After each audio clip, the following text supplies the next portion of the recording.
Oscar was a man of firm belief, and he had gone to such extremes to hide his knowledge precisely because his beliefs were so solid. That was why Charles had to destroy his spirit. It was the only way he could successfully use the memory amulet on him. It wouldn't have worked otherwise. Once the memory amulet was activated, some of Oscar's precious memories began to flow into Charles's mind. He could feel their impact on his soul. That was one of the drawbacks of the memory amulet. If he used it too frequently, it would start to mess with his own mind. In his previous life, Charles had preferred to use other methods to get the information he needed, rather than risk confusing his own mind. But he didn't care about that anymore. Besides, no one could recall all their memories at once, so Charles only saw a few memory fragments. He muttered to himself as he rifled through Oscar's memories. So my guess wasn't entirely correct, but it wasn't all wrong either. Kingston Shaw died 3 years ago, but before he did, he inherited the Shaw family's ancient treasure and was able to preserve his soul. He also communicated with those in the underworld and the other realms. His luck is amazing. He sunk deep into his thoughts. That would be more reliable than simply knowing the future, he mused. If I were Oscar, what kind of choices would I make after seeing those things with my own eyes? The Shaw family ancestors passed down an extraordinary treasure to their descendants, but unfortunately, their descendants have used it to go down the wrong path. Realization struck him. The Shaw family doesn't want to save the world at all, he thought. That's understandable, though. It's human nature to be selfish, and not everyone is willing to sacrifice themselves for a greater cause. It's no wonder they don't care how many people they have to sacrifice to achieve their goal. To them, it's worth it as long as their plan succeeds. Kingston is their true hope. Leonard is just a pawn to them. But time and experience change people. The person they trusted in the past has become a stranger. After he had seen Oscar's key memories, Charles understood some things better. He knew that some people might rely on friendship and courage to defeat their enemies, and such qualities could be valuable. But it was a bit naive to think that would be enough to save all of humanity. That was why the Shaw family would gladly sacrifice millions of people to achieve their goal. Charles knew that approximately 11% of the people in the country would survive, even in conflict areas. But the survival rate of other countries was even lower. About 6 billion people had already died, so 10 million more casualties didn't seem like a lot. The Shaws thought that such a sacrifice would potentially be worth it if it brought even a little bit of hope. To avoid a truly hopeless future, even sacrificing the majority to preserve a few humans was preferable to the extinction of the human race. It sounded heartless, but Charles knew there was nothing crueler in the world than survival. The laws of nature were brutal. After all, countless creatures' lives were required to sustain one person over their lifetime. Perhaps sacrificing fellow humans' lives wasn't so different. As the effects of the memory amulet began to wear off, Oscar had a dull look in his eyes. I can understand what you were thinking, Charles said to him, but what you're doing is stupid and childish. It's like throwing a tantrum after being scolded by your parents. You want to destroy the world because you feel that there's no hope. You only see danger and darkness. But why can't you see that even in the dark, humans are still fighting? Why destroy the only world we have left? Charles found the Shaw family's actions despicable. Since the beginning of time, many civilizations had suffered calamities, but humans had always been able to survive. So claiming to save the world by destroying it seemed ludicrous to him, not to mention lazy and selfish. And yet the Shaw family was calling it wisdom. Even if Oscar had been deceived by their lies, Charles didn't think he should be forgiven. Tears streamed down Oscar's dirty face. What have I done? He thought. I've been so stupid. He thought of something Arthur had said. I'm not against sacrificing ourselves, but why don't you give our soldiers a chance to save us first? Oscar finally understood the pain Arthur must have felt when he had said this. He realized that what the Shaw family was doing wasn't sacrifice. It was destroying the human will to survive. Charles watched impassively as Oscar cried. Owning up to your mistakes can change a lot of things, but not all sins are forgiven, Charles said. Even if you admit your mistakes, you still have to accept the consequences.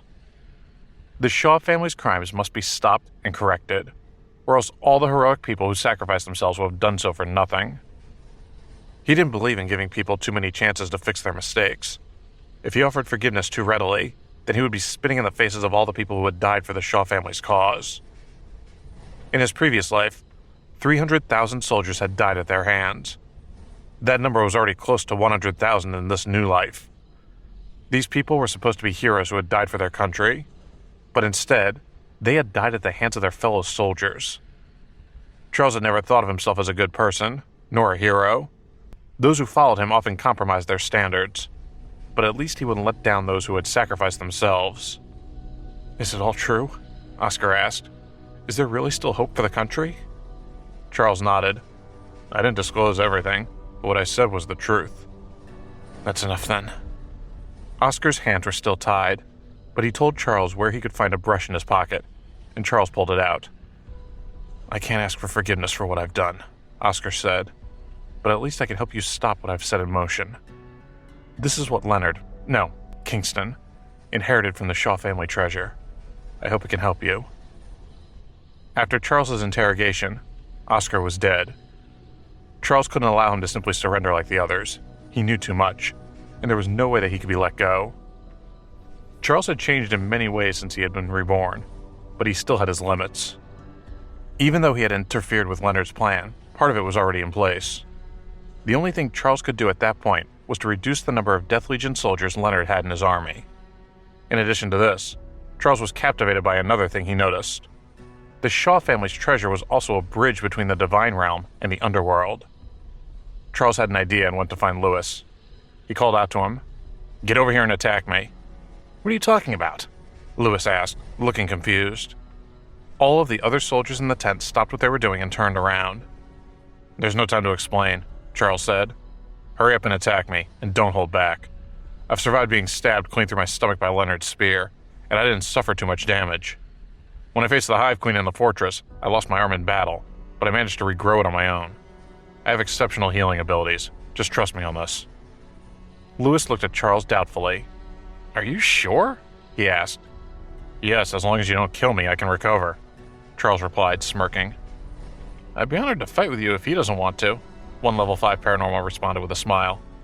"It'd give me something to write home about." Charles shook his head. "No, it has to be Lewis."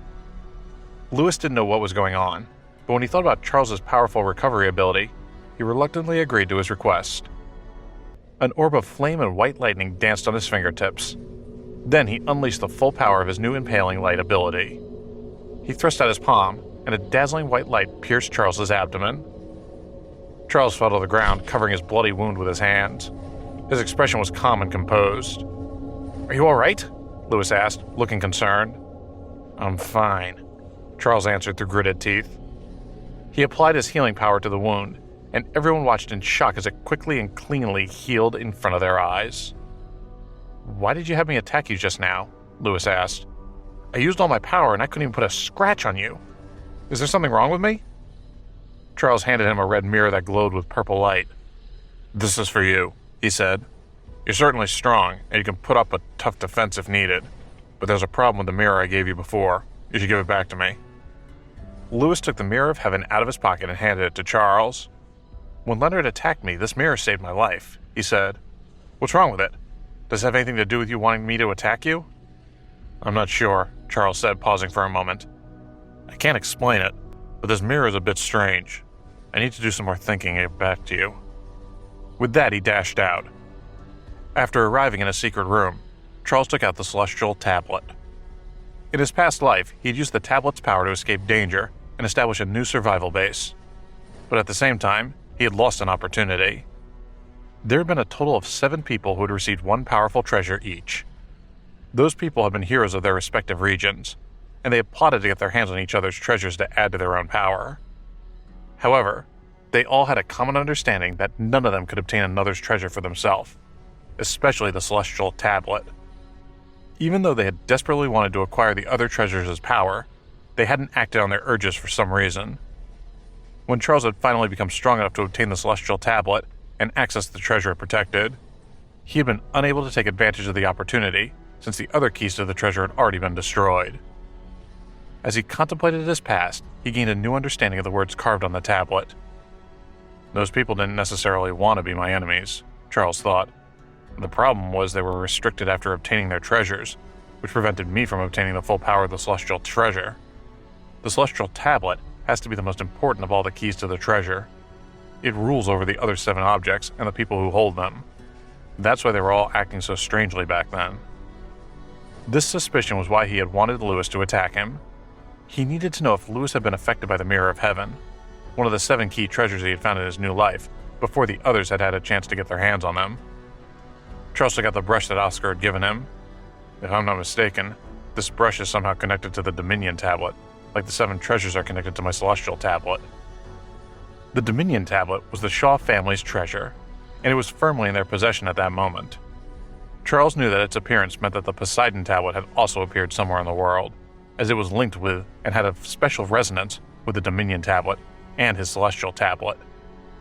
In Charles's previous life, the Poseidon Tablet had changed masters several times, but each master had been corrupt.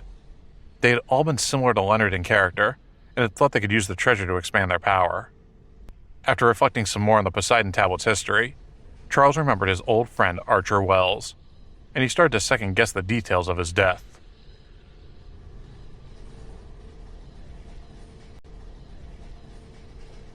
Warzone 7 was supposed to be a battlefield to suppress and resist zombies, but at that moment, it looked more like the 9th circle of hell. Fallen soldiers were strewn everywhere, rage frozen on their faces. Overlooking the battlefield, Leonard's aunt, Meryl Shaw, had traded her gown for battle armor and walked over to stand next to Leonard. Her eyes were full of praise. "Leonard, you've become as outstanding as we imagined," she said. Just a moment before, there had been a division of 12,000 people fighting against them, but Leonard had cleared the battlefield with only 3,000 soldiers on his side. "I'm glad to hear I've lived up to your expectations," he said, smiling proudly. Then Meryl's expression changed. "Yes," she said with a tinge of regret in her voice. "It's too bad that Owen and Oscar didn't live to see their success. They would have been proud, but none of that matters anymore. They fought valiantly, and their spirits are resting in heaven." The corner of Leonard's mouth curled up slightly. "If I need you, you'll support me, won't you?" he asked. "Of course," Meryl said firmly. "I'd lay down my life for you." "Is that so?" he replied with a blood-curdling smirk. Then he suddenly stretched out his hand and used a knife to tear the armor on Meryl's chest, causing her to cry out and cover her chest as she retreated. "What the hell are you doing?" she shouted angrily. "Paul, Graham, Lester, come out!" he yelled, flashing Meryl a bitterly cold glare. Following his orders, the 3 men walked out from the dark and approached her with malicious grins spread across their faces. Looking at the 3 men who were staring at her like predators stalking their prey, Meryl trembled with fear. She was from a military family, and she had seen many men like them throughout her life. But what really terrified her was Leonard's attitude. "Leonard, what's the meaning of this?" she cried. "If you want full control of the Shaw family, you can have it. We placed all our hope in you. Why are you doing this?" A feeling of despair welled up in her heart, causing her to collapse to the ground. She felt powerless, like her world was spinning out of control. How could I have been so stupid, she wondered. Is this really the man we want to take over the world? Leonard burst into laughter. "You guys were so easy to fool," he said. "Did you really believe that I gave a lick about your so-called teachings and would obediently follow your orders? Don't tell me you never had any suspicions about your father's death." Meryl's eyes widened. "My father was infected by a zombie," she said. "What did you have to do with that?" Her father, Landon Shaw, had been a commander of Washington's military. But when the zombie apocalypse broke out, he had been transformed into a zombie. There had been a lot of confusion surrounding his infection because there had been no wounds on his body, meaning he hadn't been bitten by a zombie. "It's true he ran into some bad luck and became a zombie," Leonard said. "But his real misfortune was getting in the way of my plans. I poisoned him with the blood of a zombie because I needed to get rid of him, and that was the most convenient way." He scoffed as he stared down at her. "The Shaw family's real mission was never to protect the Dominion Tablet or to find someone to use it to open the treasure. The mission has always been to make sure the Dominion Tablet never sees the light of day until it's ready to be used to build a bridge between the Divine Realm and the Underworld." Meryl looked as if she had been blindsided. Leonard rolled his eyes at her. "Are you so stupid that you don't understand what I'm saying? The Dominion Tablet is the key to breaking through the barrier between the 2 worlds. Very soon, Earth will be under the rule of the Divine Realm and the Underworld." Meryl sunk into deep despair. "No, this can't be true," she said, unable to stop her voice from shaking. Tears rolled down her face as she realized she had been duped into bringing about both the country's potential destruction and her own end in turn. Why did we ever believe he'd go along with our plans? She thought. We merged two different souls. Of course, the outcome would be unpredictable like this. The Shaw family's teachings had always said that they were supposed to protect the Dominion tablet, but they hadn't fully understood who or what they were meant to protect the tablet from. But with Leonard's evil plans on full display, it was finally clear that they should have protected the tablet from him. When Meryl thought of what she and her family had done, her heart was filled with endless regret. She had put her faith in the hands of a traitor, and instead of saving the world, it seemed that the Shaw family was destined to destroy it. Charles stood on the city wall, scanning the area for signs of danger. General Ray, are you ready? He asked. Judging by our intel from Leonard's attack on General Fraser's division, he has more than 400 level 5 paranormals in his army. We've got our work cut out for us. The military was adept at producing paranormals because between their physical fitness and mental willpower, soldiers were much stronger than ordinary people. When the apocalypse had broken out, the military had also had the most advanced equipment around them to train paranormals more easily than anyone else. Even so, there were only about 200 level 5 paranormals total in the Washington military, and Leonard's forces had already overwhelmed the entire area even without using their most powerful paranormals in battle. This must be a ridiculous question, but I just want to confirm something, Alan said. We can't make our own Death Legion soldiers, right? Soldiers like that could really help us out. Some things aren't that simple, Charles replied, shaking his head. Ever since the apocalypse started, some rules have changed, while others remain the same. Humans have become stronger, but they still need food, and human food is different from zombie food. Creating soldiers fueled by the power of death has its downsides. Regarding the state of the underworld, I think the Death Legion soldiers still have memories of it. Since the power of death is what has strengthened them, what do you think the price will be to maintain their lives and combat strength? Alan was speechless. The enemy had sacrificed tens of millions of people in order to gain power. They would need to pay the same price in order to maintain it. He suddenly understood why Leonard had given up his position and attacked General Damian Fraser's army. It wasn't because he couldn't hold the war zone. It was because the Death Legion needed food. Of course, their idea of food was different from typical human food. Since their power had come from death, it was only natural that they would need more death to maintain it. I guess none of that matters now, Alan said, shrugging. Everything's in your hands now. I hope you won't disappoint me like Leonard disappointed the Shaws. As the general turned to leave, Charles looked at him and thought, this war is wearing him down. He seems to be getting older by the day. No one had ever seen anything like the war they had been fighting. There were countless young people, some practically still children, dying for their beliefs, and their blood flowed like rivers onto the battlefield. Charles looked out into the distance and sensed some powerful auras flickering like bonfires in the snow. Everything was ready. If I don't defeat Leonard now, there's no plan B, he thought. I could pack my gear and bug out, let the chips fall where they may and see what happens in the end. But no matter what I do, there's going to be tragedy. His thoughts were interrupted by a message from General Arthur O'Connor. The battle in the city center is over, Arthur said. The adjutant is dead. Charles sighed and then he said, so I was right. When the two of them had bid farewell, Charles had shaken hands with Arthur, giving him a small protective shield. He couldn't leave anything to chance, considering the adjutant's history with Kingston. The likelihood that Arthur would ever betray Charles was slim, so he wasn't going to risk losing an ally. In the middle of battle, his intuitions had proven correct. When the adjutant had seen an opportunity to attack the general, he had taken it. The shield Charles had given the general had blocked the assault and killed the assailant simultaneously. In the city center, Arthur looked at the adjutant's corpse, his eyes full of sorrow. Sir, put all this nasty business behind you, one soldier said. It's over. Yeah, he got what he deserved, another said in a grave tone. He could have lost the war for us. Why do people follow that monster Leonard?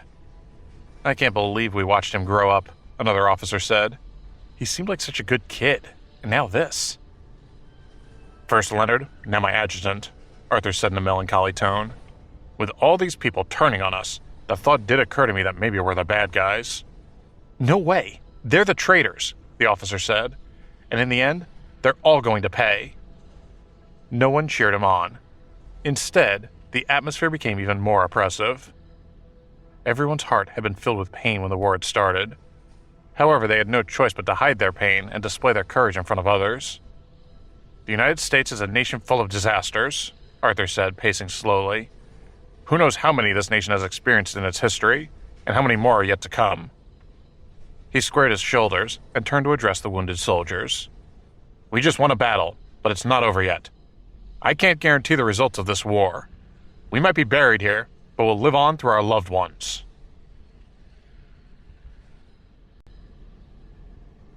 Before the apocalypse had begun, the stars in the night sky had disappeared, washed out by light pollution from all the cities worldwide. But long after the lights had stopped working, the stars and the moon had yet to return. The Baltimore region had become the most heavily polluted area of the country. The snow had turned black, and it was dead silent. Even level 3 humans could see in most dark areas, but the oppressive night surrounding Baltimore made most people tremble in fear as the zombies became active at night. Amid the seemingly unended darkness, a dim light shone from Warzone 7. A few soldiers in the camp teamed up to kill the zombies that would try to ambush them in the middle of the night. Cold and scared, they couldn't help but complain. "If General Shaw could unify the entire area, we could kill all these disgusting beasts," one soldier said. "That's right," another said. "Justice will prevail. Only General Shaw can save the country."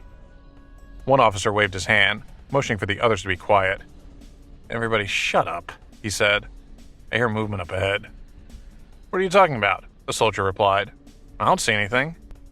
"You can hear it if you keep your voices down," he replied. "Can't you hear anything on your side?" One officer, who hadn't been paying attention to the conversation until that point, turned his ear toward the darkness. After a moment he said, "He's right. I can hear something too. But I don't see anything. Is there an invisible enemy out there?" The soldiers in charge of patrolling started looking around. They were already on alert, but the hair on the back of their necks was standing on end. Just then, the black winter scene in front of them started to shift. The thick black ice coating the ground suddenly exploded, and Charles and Bullet sprung out along with several other knights on their horses. The soldiers in charge of patrolling turned pale with fright and started shouting orders at each other. "Crap! Somebody run and alert the camp!" "Oh no, it's Charles! Get ready to fight! To arms! To arms!" The patrolling soldiers sounded the alarm to wake up the soldiers who were in charge of defending the camp. But at that moment, the entire camp turned into a sea of fire as a glowing Cerberus emerged from the blanket of night. A pack of gray hellhounds rushed into the camp and began spewing fire. In the midst of these terrifying creatures, countless soldiers were set on fire. They wailed and fell to the ground, trying to extinguish themselves. The black lightning dragon soared in the night sky. It looked like it was dancing, celebrating the deaths of its enemies. It shot a bolt of black lightning into the crowd, causing even more chaos to erupt in the enemy ranks as they were caught in the blast. "Charles is here, and he brought the Cerberus pack with him!" one soldier cried. "Where the hell did they come from?" The entire camp was in a panic. Then, they heard Charles's dignified voice ring out over the clamor. "Knights of Hell, charge!" More than 100 knights in black armor pulled out their red scimitars. Then, in unison, they charged into the camp. Their red blades swung, and the enemy soldiers started dropping like flies. They were like gods of death, reaping a harvest of souls. The enemy soldiers screamed in terror as they watched their comrades fall. "Quick, let's get out of here! Run and tell General Shaw! He's not here! Go get help!" There were still some brave young men left in the war zone who wanted to fight back. But in the face of such a hellish foe, courage didn't make up for the lack of strength and experience, and the knights cut them down like weeds. Some of the soldiers fired their guns, but they couldn't penetrate the knights' armor. Bullets ricocheted and hit their comrades, causing even more casualties for their own side. Charles used his powerful mental perception to detect the enemy. He sensed at least 17 level 5 paranormals and countless level 4 soldiers. But he knew that with the Knights of Hell at his side, the enemy's level 4 soldiers were practically worthless as opponents. His horse turned into a streak of black lightning, carrying him through the camp, and he left a trail of corpses in his wake. Within a second, 8 level 5 paranormals had died by his hand, and he continued slicing through his enemy without mercy. By the time Charles had killed 14 of the level 5 paranormals, Miranda and Hugh had killed the 3 remaining ones. After the level 5 paranormals had been dealt with, Charles began to target the weaker ones. He only had about 100 of his team attacking the camp, but the disturbance caused by the attack had thrown the camp, which had 20,000 enemy soldiers, into complete chaos. The knights brandished their swords, and every time they swung, they slayed an enemy soldier. No one could stop them. Suddenly, a cannonball exploded in the camp.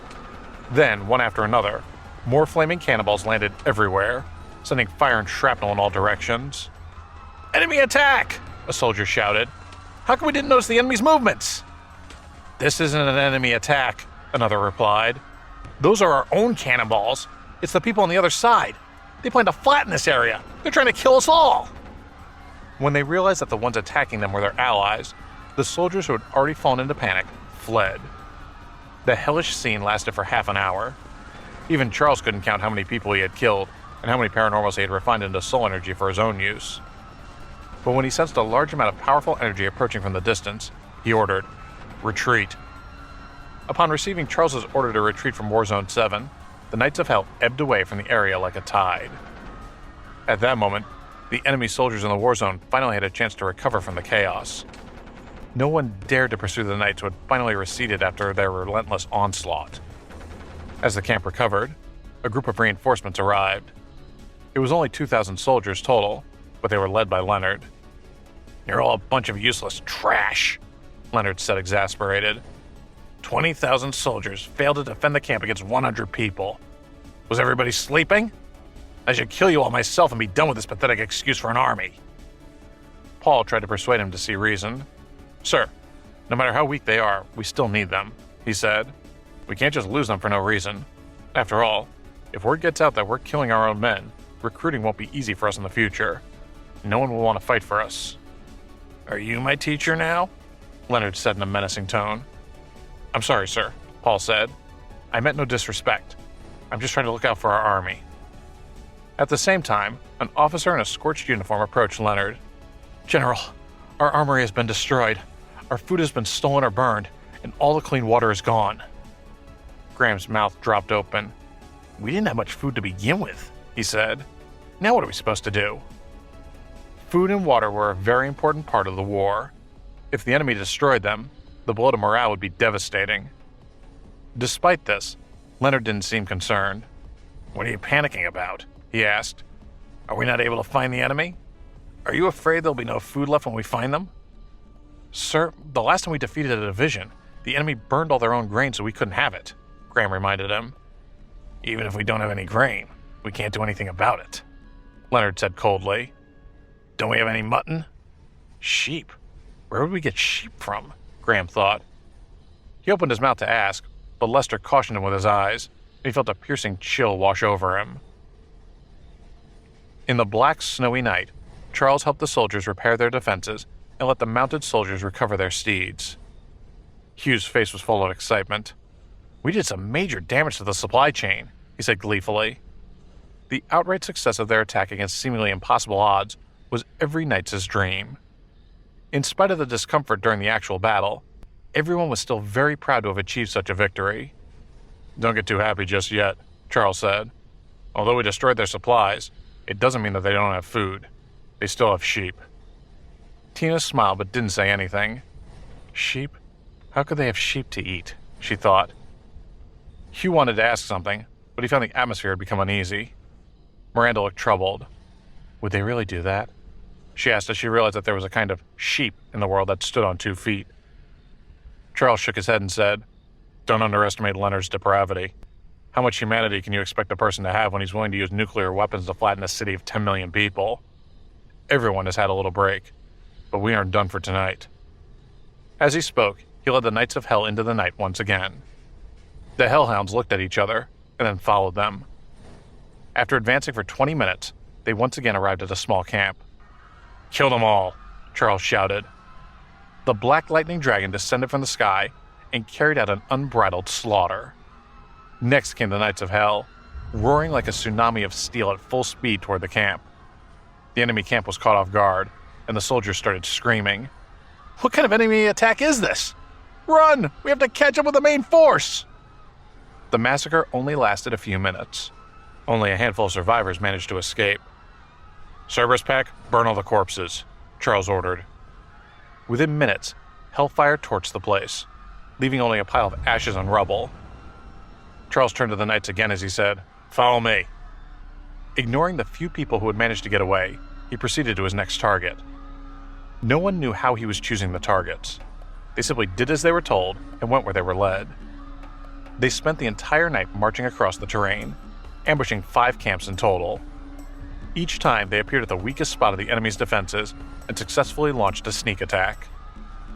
Charles's display of tactical prowess made the knights respect him even more. The campaign lasted until 8 o'clock the following morning, and each of the knights was exhausted. Charles erected a military tent and allowed them to rest and recuperate for a bit. Then he lit a bonfire to help warm them up. After a night of fighting, the knights fell asleep almost immediately. Miranda was also tired, but she wanted to talk to Charles first. "I didn't expect you to be such a military genius," she said. "Is it part of your awakening?" "Sort of," Charles said. "Last night we killed 6,000 enemies. It'll be a serious blow to Leonard. I wouldn't want to be in his shoes." Leonard was a very selfish and proud man. He didn't care about the lives of his soldiers even though he needed them, and he knew that he would inevitably have to deal with Charles no matter how many others he sacrificed.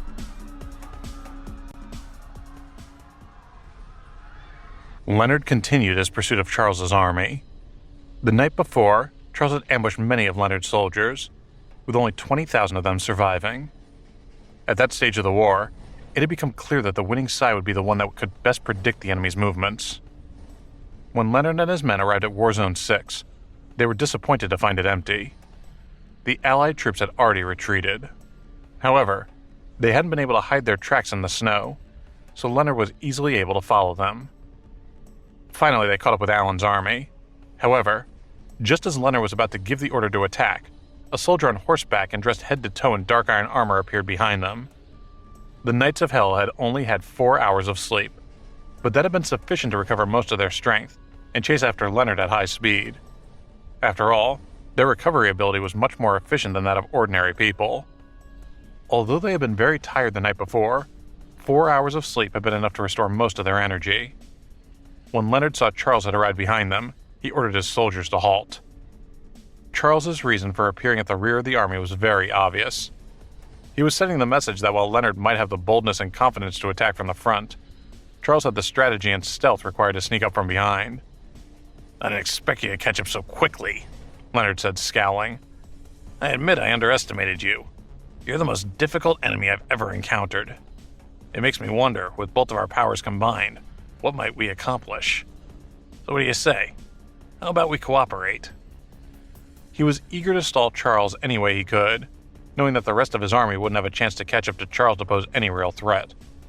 If he acted rashly and attacked Charles too soon, he was only asking for defeat, and so he resorted to flattery. "Cooperate?" asked Charles. "Okay, how about you start by shining my boots?" Behind him, the knights burst into laughter. Leonard narrowed his eyes as he looked from one of them to the next, but he managed to keep his cool. "As I was saying, you're very powerful," he continued, stalling for time. "And yet you seem to be setting your sights very small. Don't you know the mortal world is only a small part of the universe?" "I know more than you could hope to understand," said Charles coolly. Leonard nearly choked. He hadn't expected Charles to respond in such a blasé manner. "I've literally been to hell and back," Charles continued, "and so have many of my followers. In fact, our steeds are nightmare horses that we tamed in hell. Many of our weapons also come from hell, so yes, I know that the universe isn't limited to our mortal world here on Earth." "If that's the case, why do you waste all your energy helping these stupid, unimportant people?" Leonard asked. "We're not so different, you and I. We know how wide the world really is. We should join forces and conquer it together." "The world certainly is very big," said Charles. "But what does that have to do with me? Hell is vast too, but it doesn't belong to me either. It's full of powerful creatures, and I'd have to tame each and every one to take control of it. And it holds many treasures. Treasures I'd have to rob with my own hands to call them my own." His gaze intensified as he stared Leonard down. "There's a reason those things don't belong to me," he continued. "On the other hand, my warriors here, these stupid, unimportant people as you call them, follow me willingly. So maybe one day I'll think about conquering the worlds beyond this one, but not today. When that time comes, maybe you'd like to join me, and I may have an open spot for a lapdog."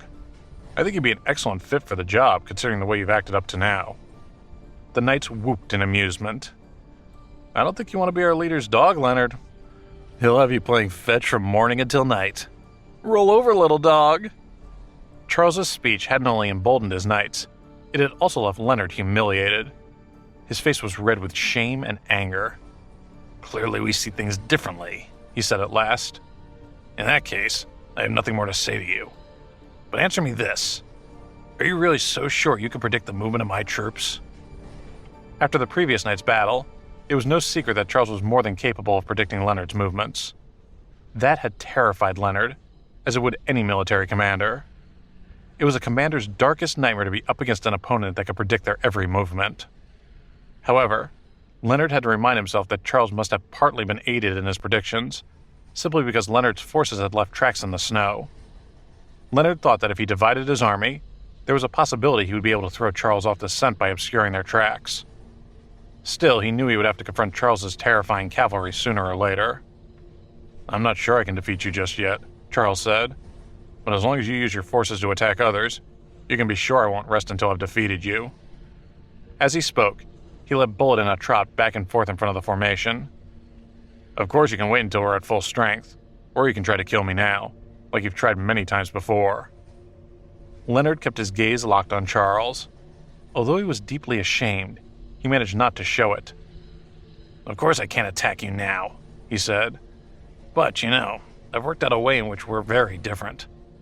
See, I could have turned the members of my family into my chess pieces, and yet I decided to kill them instead.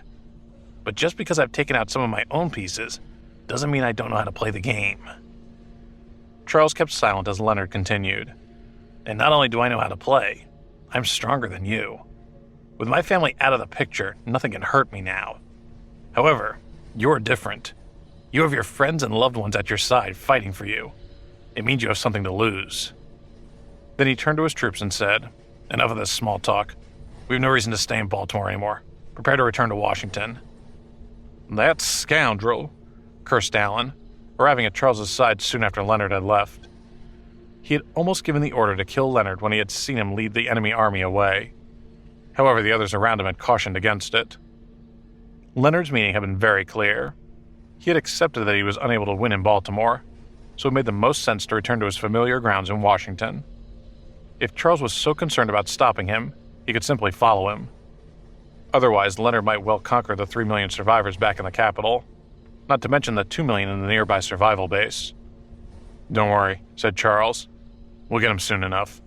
Cursing won't solve anything." Leonard had killed the 2 groups of soldiers that Allen had sent to cover their retreat, and Allen was still reeling from the loss. "He can't keep getting away with this," said Allen. "He doesn't give a second thought about killing innocent people. If he triumphs, he'll create a hell on earth." He took a deep breath to compose himself. "But there's one piece of good news. You weaken Leonard so much in Baltimore that you don't need to stay in this battle. We'll be able to take care of him from here, so you can leave the rest to us. We'll follow him to the capital and fight him to the death." It was clear to Allen that when Leonard returned to Washington, the war would reach its final stages, and the situation on the ground would get very complicated. However, although Charles's cavalry had been very useful in open spaces, back in the city, its strength would be very limited. If Charles brought the Knights of Hell into the city, he would be unable to use them to their full ability, and they both knew that Leonard would make the most of that weakness, and that many civilians would be caught in the crossfire. At that time, the fighting would be more intense than ever before. Miranda frowned. "If Leonard puts even more innocent lives in the way," she said, before her anger left her unable to finish the thought. She shook her head. "Then I'll kill him and anyone who takes his side." "I already anticipated this," said Charles. He turned to Allen. "I'm going to ask you to remain in Baltimore. There are only zombies left here now. You and Arthur shouldn't have any problems cleaning them up. If Leonard dares to leave any forces behind, I'll come back to deal with them." "Are you going to the capital?" Allen asked. "But your cavalry will be no good there." "Don't worry about us," said Charles. Then he turned his steed around and addressed the knights. "Follow me. We don't need to advance at full speed, so reserve your energy. There'll be a tough battle tonight." He knew that he had 2 advantages against Leonard. One was his knowledge of the future, and the other was his understanding of Leonard's character. Leonard saw it as foolish to let himself have any weaknesses. Because of this, in Charles's past life, Leonard had killed his entire family after he had risen to power. That explained why Charles hadn't heard anything about the rest of the Shaw family back then. Owen and Oscar Shaw, as influential as they had been, had died prematurely at Leonard's hands. Leonard was both ruthless and selfish. Charles thought that as long as he remembered that key point, he shouldn't have had any issue predicting his enemy's next movements. After the two of them had not only fought against one another, but also engaged in conversation, it wouldn't be too difficult for Charles to predict Leonard's actions. He communicated with the generals via telegram and learned that Patrick Hart had the greatest number of mobile troops in special forces. Patrick insisted on sending a large group of his military experts to Washington. Leonard will try using the people in the capital as a shield, he said. If we don't go and save those innocent civilians, what's the difference between us and him? Charles saw that he wouldn't be able to persuade Patrick otherwise, so he didn't try. He was grateful for how much information Patrick had supplied him throughout the war, so he wouldn't argue if he insisted on participating. On their way to Washington, Patrick's troops collected dark iron weapons from Arthur, making their elite skills even more powerful. Meanwhile, Leonard and his army had set off for Washington too. They had suffered losses in all their divisions. Of course, many had been killed in battle, but others had escaped during the previous night's raid. In all, there were 70,000 soldiers remaining. It wasn't a very large number, but it was made up of Leonard's strongest and most experienced troops. They gathered in War Zone 22 before advancing further. Charles and his team also traveled by the war zone en route to Washington. "We actually passed this way last night," said Tommy. "We could spring a sneak attack on them." "No," said Charles. "There are 300 level 5 paranormals here. It'd be too dangerous." "How can they have so many powerful paranormals?" asked Miranda. "Do you think he's found some way of developing paranormals quicker than normal?" She thought back to the horrible experiments carried out by Stellar Technology. If Leonard had studied the same research as those scientists had, there was no telling how deadly a threat he posed. "I don't know what methods he has other than the Death Legion," said Charles, "but you're probably right. He must have some way of speeding up their development." His brow furrowed in thought. "He hit all of Baltimore with nuclear weapons," he said. "Of course, in addition to all the mutations inflicted on the survivors, the people who died must have left behind crystal cores. If he was able to collect them all and then focus on, say, 1,000 or so people to consume them, after 3 months of intensive training, it's possible he managed to get them all to level 5. Everyone listening shook their heads. They knew that after someone had reached level 5, crystal cores didn't do much to assist in cultivation. At that stage, the soul energy they received from the cores could only increase their endurance, rather than directly improve their combat strength. Only someone like Miranda, who had mastered a specific skill, could benefit from crystal cores at that level. Still, level 5 paranormals posed a mighty threat. A chill went down their spines to think of the force they might be up against if Charles's speculations were true.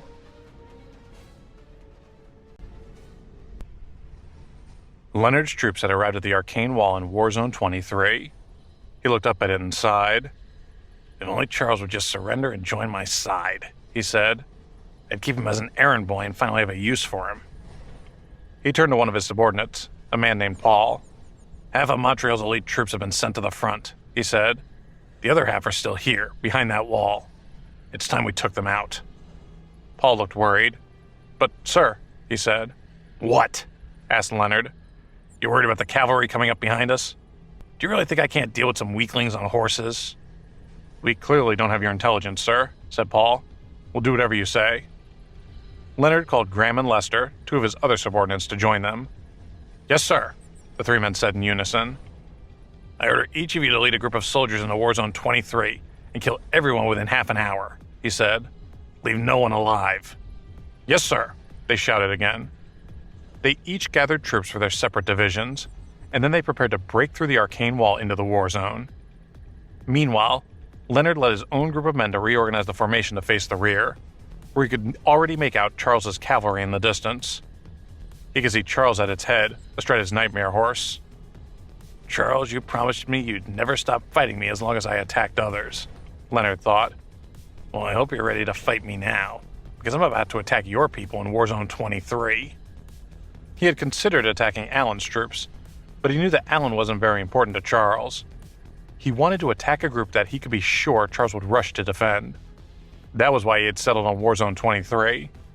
If he attacked there, that was sure to lure Charles out, giving Leonard the chance to beat his enemy once and for all. As the Knights of Hell approached Warzone 23, Mark said to Charles, "We have to teach this guy a lesson once and for all." "A lesson he'll never forget," said Charles, nodding. "Do you see their armor and equipment?" "It can hardly be stronger than ours," said Mark. After their last battle, he had become more or less indifferent to any weaker enemies they came across. In his opinion, most of their enemies' armor was like paper against their new curved blades. "What if they're wearing the Nether Knights' armor?" Charles asked. Mark frowned, considering Charles's point. Just over 100 Nether Knights had forced the Montreal elites into their position. If they were to face those Knights, they wouldn't stand a chance. The Knights of Hell were nothing compared to such a large number of Nether Knights. Charles observed Leonard and didn't say anything more. In a way, the Leonard that they had faced in the last few days was like a combination of the Leonard from his previous life, Kingston, and some new unknown party. Whoever he represented, though, it was clear that Leonard was pure evil, and that Charles needed to kill him. After stealing the power of the statues of the Lord of the Underworld, the Death Legion had divided their new death energy equally, allowing the original Nether Knights to return to their home. Charles knew there was a chance they had been able to keep hold of the Knights' unholy cold iron armor. Indeed, a few hundred of Leonard's 5,000 troops were armor forged from unholy cold iron. Charles knew that if they rushed into the battle too quickly, they would fall into Leonard's trap. "Then what should we do?" Mark asked anxiously. Miranda felt worried but tried not to show it, inspired by how calm Charles had remained. He looked like he had the situation under control, which inspired confidence in his followers. Tina looked at him too, but didn't say anything. They each showed an eerie calm, as if they didn't even care about the battle they were about to join. Charles rode over to Leonard. "What are you going to do?" Leonard asked when he was in earshot, smirking. He was looking forward to Charles's decision. "Sit there and do nothing, and you're asking to be killed," he scoffed. "Charge in, and we'll kill you all the same." By that point, Paul, Graham, and Lester had led more than 10,000 troops into Warzone 23. Leonard was confident that would be a large enough number to secure a victory, while the 5,000 he had arranged to cover the retreat lured Charles into attacking. "I'm here for one thing only," said Charles. "Last night I ordered all the Montreal army to hurry over here. They have fewer people than you, but they're well rested. They're also all elite troops. If you want to fight, you'll be up against the most elite paranormals in the Montreal military." Leonard's heart skipped a beat, shocked to hear that Charles was yet again one step ahead. A series of explosions boomed from the other side of the arcane wall, so powerful that they shook the ground Charles and Leonard were standing on. Leonard flinched, recognizing the sound of cannon fire. He could see flashes of gleaming hellfire on the other side of the wall. "What is this?" he asked. "What did you do?" "Simple," said Charles. "I worked out exactly where you were going to lead your troops, and I made sure I had a secret weapon waiting for you. I was going to remove it earlier, but you didn't give me a chance. You said my weakness is that I still have things to lose, like my allegiance to Washington. Well, I'd hardly call it a weakness when it turns out you'll die before setting foot there again." It turned out that while Leonard had spent the last months focusing on conquering the world, Charles had set his sights on the more achievable aim of eliminating Leonard. He knew that, left unchecked, Leonard would grow very strong. At that point in time, though, Charles's ability to predict his enemy's every move had stymied any chance Leonard might have had of developing his powers. After he had taken control of Maryland, Leonard had turned the entire state into a wasteland. Even so, he had been unable to break through Richard's line of defense. Although his forces were many times stronger than those of Montreal, he had suffered multiple setbacks in his attempts to invade the area. Although he would become the first to reach the Saint level, he was unable to achieve any significant successes at that point. That was because he couldn't help letting his personal vendettas get in the way. Charles was well aware of that fact and was able to use it against him. "Save us, sir!" cried Paul. He and Graham had ordered their troops to flee from the war zone. They arrived at the arcane wall in a sorry state, some with terrible burn marks and others still ablaze. The water-type paranormals on their team stepped in to extinguish the true fire on their bodies. Around 10,000 people had led the attack, but after a brief battle, not even 100 had returned, with none of the paranormals below level 5 left alive. "Do you think this kind of plan will always work?" Leonard asked Charles, drawing a silver spear almost exactly the same as the one Charles had destroyed earlier. It's time to learn that in the face of great strength, your little schemes mean nothing. Charles looked around. You're saying someone around here has great strength? He asked, sneering. I'd better watch out. They have special weapons, said Graham, sobbing. They release true fire. Nobody below level 5 can resist it. There's no way we can take down this place. Let me take care of this, snarled Leonard. A glaring white light blasted from the tip of his spear, sweeping across the ground in front of him. When it hit one of the arcane walls, it disintegrated the obstacle in an instant. Hellfire burst out of the rupture, which was immediately extinguished by Leonard's water-type paranormals. Everyone could see beyond the destroyed portion of the wall. They beheld hundreds of soldiers who stood in 2 lines.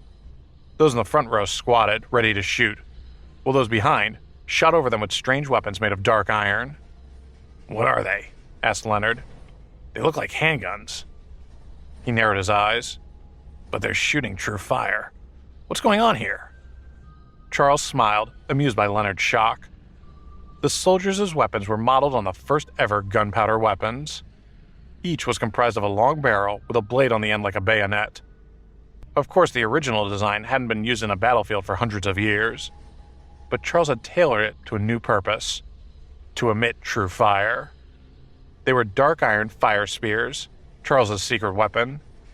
He had originally made 300 of them, but a few days before, he made another 200 as well as plenty of ammunition for them all. Although they were old-fashioned, the spear shaft was made of dark iron, which was strong enough to house the crimson flame energy gems that they used as bullets. Fire! Cried Lewis, ordering the soldiers to shoot through the gap in the arcane wall. The spears in the front row shot gleaming red bullets at Leonard's troops. Shoot them down! Roared Leonard. His paranormals shot the bullets in midair. True fire burst out from them, but they were far enough away that they missed the main part of Leonard's force. Leonard laughed to see how effortlessly they had deflected the bullets. This was the special weapon that sent you fleeing? He asked his subordinates. What use are you? He could see that the spears were powerful, but he had just shown how easily the bullets could be stopped. And yet the 3 with whom he had entrusted 10,000 troops had lost their forces in no time. He thought that they must have panicked, intimidated by the enemy's new weapon, before they had even gauged the danger it posed. They lit explosives too, said Graham. They detonated them as soon as we arrived. The bombs kicked up so much smoke and dirt, we couldn't see anything. So when they started shooting at us, we were sitting ducks. Useless, snarled Leonard, cursing himself for choosing such amateurs as his commanders. Even the explosives they talked about shouldn't have presented them with much of an obstacle. It was clear that they had lost their nerve and paid the price. He knew that it was important to remain calm and assess the situation before blundering into a new combat situation. You made them choose between protecting the army and protecting their own lives, said Charles. Can you really blame them for their decision? Leonard's soldiers heard him and were surprised.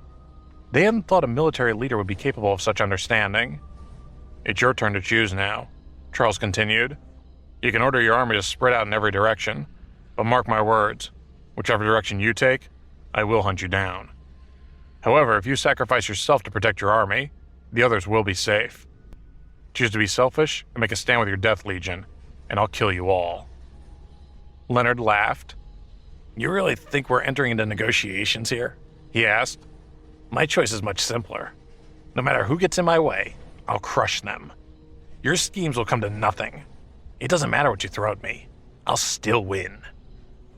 Charles nodded and said, So be it. Charles had completely reframed Leonard's actions to his followers, showing him up as entirely selfish and uncaring of whether they lived or died. Leonard turned to his subordinates. Get ready to stop this guy, he said. I'll take care of those soldiers. He ordered Graham to lead a division around the back of Warzone 23 to stop anyone from escaping. He had realized that unless they could block the Montreal soldiers from the back, they would soon end up surrounded. Moreover, if they got into position in time, the situation would be reversed, and they would surround the Allied army instead. His soldiers saw that they had numbers on their side, so they were happy to follow the order, even after the interaction they had just witnessed with Charles. Graham took more than 10,000 people around the other side of Warzone 23. Leonard was confident that there wasn't much danger of Charles leading his Knights of Hell after them. They wouldn't be able to kill many of them on the way, and besides, if they did go, it would let Leonard focus on the main attack on the Warzone without their extra threat. That was the first good decision I've seen you make, said Charles. Still, it won't save you in the end. His hatred for Leonard had reached its peak and was about to burst out. He removed a large tablet made of dark iron from one of his bags. There were 16 ancient characters carved on it. Although Leonard couldn't identify the characters, he had no problem recognizing the tablet itself. "The dark iron tablet," he said, amazed. "And not just any old dark iron tablet, but the celestial tablet of legend. How do you have such a thing?" Leonard possessed a similarly powerful tablet himself. In fact, he owed everything he had achieved up to that point to it. "You control the Death Legion," said Charles, "which means you have the Dominion tablet. Well, it seems we're evenly matched then. Let's see who wins." He channeled large amounts of soul energy into the celestial tablet. As he did so, the surrounding area began to change, with the ground underneath Leonard's army trembling and sinking while the land circling it rose up. After the barrage of the fire spears, Leonard only had 60,000 troops remaining in his army. They huddled together as they found themselves trapped in the sinking area of land, which was a small enough area for the celestial tablet to easily manipulate. Leonard's soldiers shouted in panic. "What's going on? What is this? The ground, it's collapsing! Earth-powered paranormals, do something!" Before long, the entire army was in uproar. "Nobody panic," shouted Leonard. "He's attacking such a large area that the effects will be limited. We'll be fine as long as we don't lose our heads. Stand your ground. They can attack at any moment. Be on your guard." "Fire!" ordered Lewis, reveling in how quickly Leonard's army had descended into chaos. The Montreal soldiers took up formation and fired their fire spears down into the pit. As each bullet got close to the enemy, it exploded in a burst of true fire, engulfing everything nearby and killing scores of Leonard's soldiers. Within 5 minutes, the ground had sunk to such a depth that if anyone was to escape, they would have to clamber up one of the steep slopes that surrounded them. Charles was losing energy fast, but he quickly used his extract amulet to refuel. He had used the celestial tablet many times in his previous life, so he knew how much energy and focus it demanded. There was, of course, a great tactical advantage in being able to change the literal lay of the land.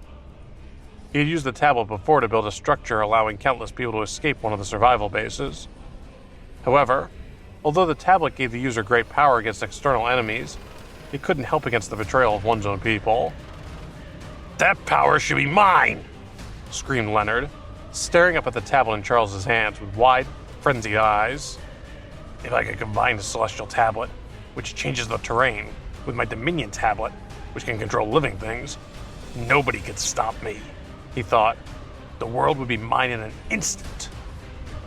It was the Dominion tablet that gave him power over the Death Legion. It couldn't control just anybody, however, with ordinary human intelligence posing a formidable resistance to its ancient power. However, it could control anyone already under the influence of death energy. Charles's celestial tablet, meanwhile, gave him power over the sky and earth, but it required a great deal of energy to use. If it wasn't for his preservation ability and his use of the extract amulet, the tablet would have quickly drained him completely. "If you want it, come and get it," yelled Charles, looking down at Leonard with triumph in his eyes as he raised the area around the soldiers still higher. Rocks and dirt spilled down onto the soldiers in the pit. After a while, though, things settled a little. Leonard and his commanders tried their best to calm the panicking soldiers. He was furious that Charles had so successfully demonstrated his power over them all. Just as he had managed to regain a little order, though, he looked up to see a Cerberus poke its 3 huge heads over the rim of Earth.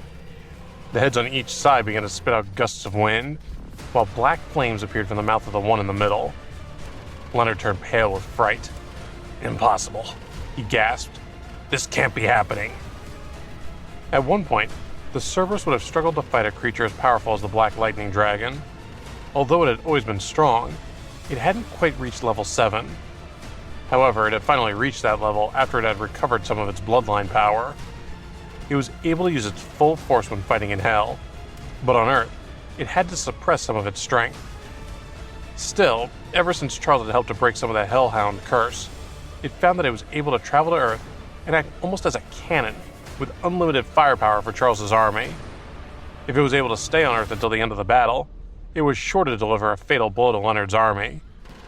However, Just as it was about to unleash its full attack, it was halted by a powerful force, leaving it faltering and visibly weakened. Leonard sighed with relief. So it's not a real threat, he thought. It's all just show. Although he had been frightened when the Cerberus had first appeared, he understood the rules of Earth and Hell well enough to know that it was impossible for a level 7 creature to fully materialize on the Earth at that stage. He watched with more than a little reassurance as the space around the creature began to warp and distort, as though a force was pulling at it from behind, dragging it back to Hell. Is it really leaving so soon? Miranda wondered. Along with the other Dawnians, she didn't understand exactly what was going on, but she could clearly see that something was wrong with the Cerberus, as though the very air around it had taken objection to its existence in the mortal realm. Charles remained calm. The appearance of the Cerberus had given him time to recover some of the energy that he had spent while using the celestial tablet. "Young master," roared the Cerberus, "I've done all I can. The rest is up to you." And with those words, the creature disappeared, leaving behind the black fireballs and gusts of wind that it had summoned before its departure. The hound's attacks gathered together and swept down toward Leonard's army. The flames were so hot that even from the lip of the pit, the Knights of Hell felt as if they were standing in front of an open furnace.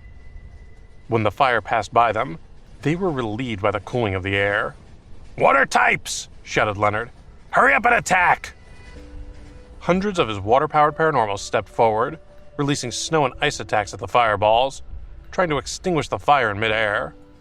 Behind them, the earth-powered paranormals erected a stone wall with an added layer of protective crystal. The defenses all proved useless.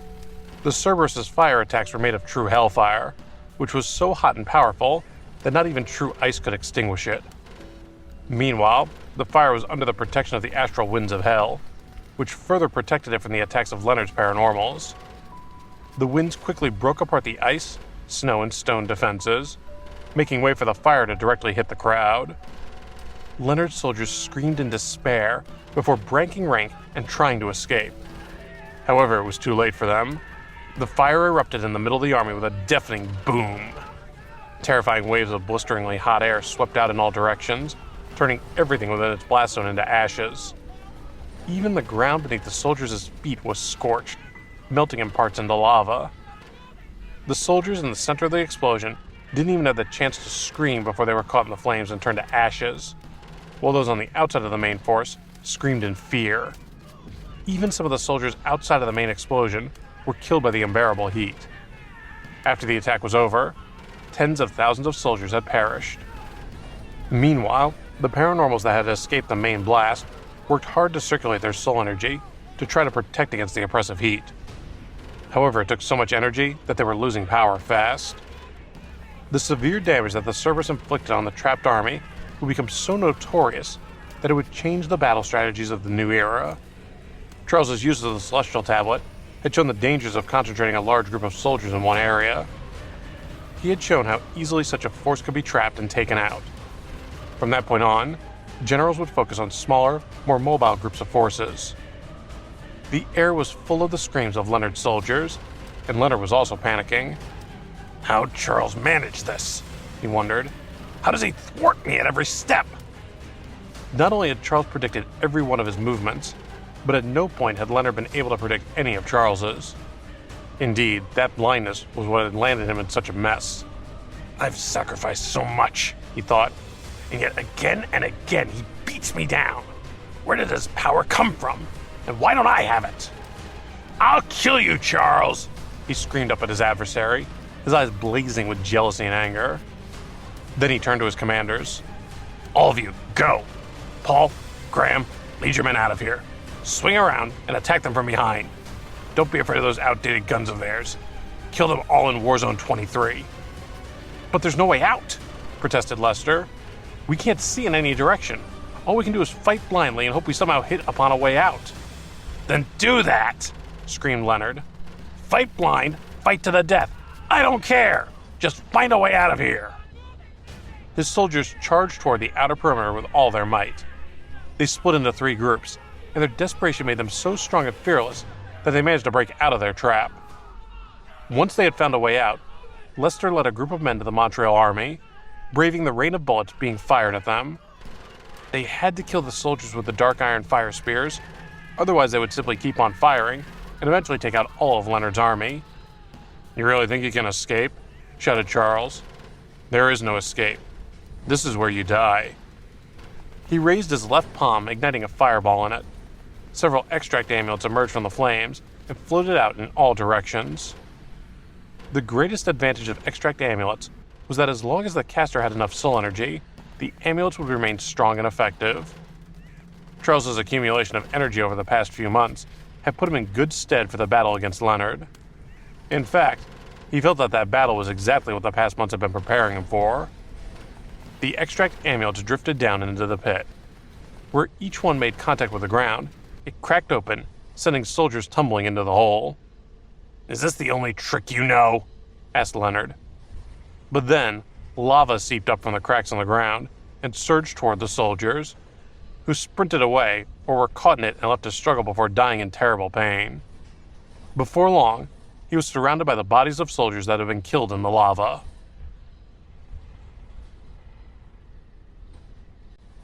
Charles didn't pay any attention to Leonard's fury. He understood that certain enemies were made furious by any opponent who didn't play by their rules. Such enemies were usually unable to adapt when the tables were turned, which meant that more often than not, they were easily defeated. The soldiers' screams ended only when they were finally killed in the lava rising from the ground. All the while, Leonard tried to find a route out for them, ordering his paranormals to combat the lava. Unfortunately, their power was limited. Charles watched the groups that had managed to break out of the pit. They had clambered up the steep slopes and broken free. He didn't try to stop them, though. He was entirely focused on Leonard alone. The soldiers of Montreal Army took turns using the dark iron fire spears, setting countless crimson flame energy gems at the enemy, killing scores of them. They had to take turns because it took a lot of energy to use the weapons.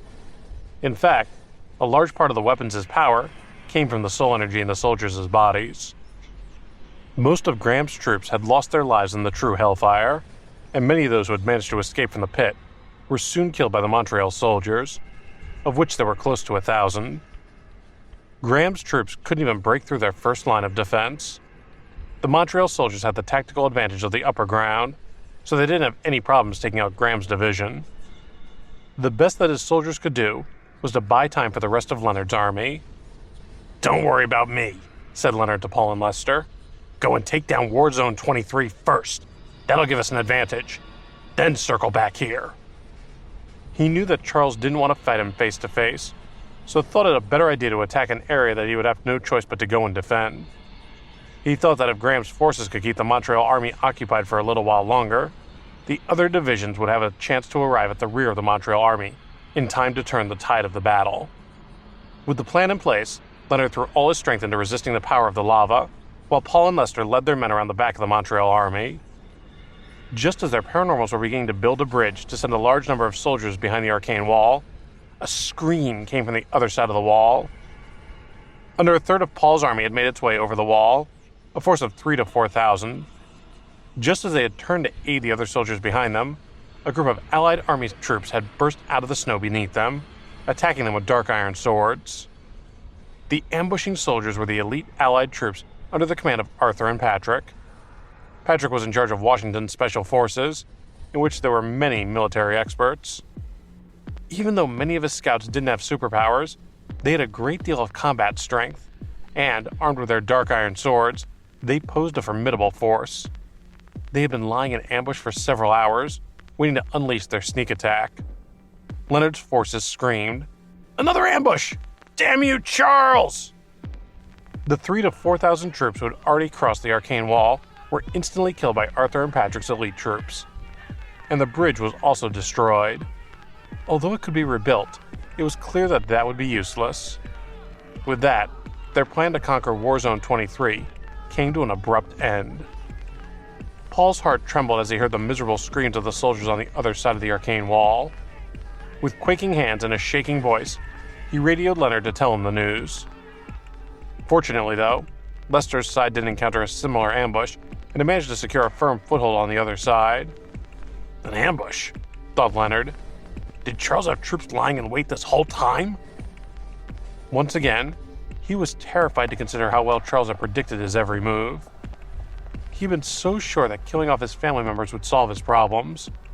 Without them undermining him, he should have been left with no weaknesses. But he was beginning to see the error of his thinking, and that his greed and pride would thwart him at every turn. He had thought that targeting Charles's logistics team would give him an advantage, striking fear in the heart of his enemy, while also emboldening his own troops. And with his family out of the picture, there was nobody on his own side to try to get in the way of his plans.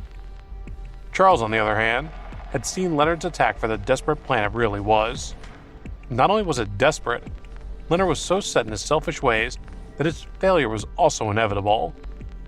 He cursed Charles. His defeat in the pit was by far the greatest humiliation he had ever experienced. He had been sure that he would one day become the great military commander he felt himself destined to be, and that all would bow to his prowess, enemies and followers alike. But he hadn't factored that Charles would be able to thwart him so easily, and so consistently. Rather than rising as the conqueror of the world, he felt that he'd become merely the plaything of his bitterest rival. "How do you know me so well?" he screamed at Charles, who looked down at him from the edge of the pit.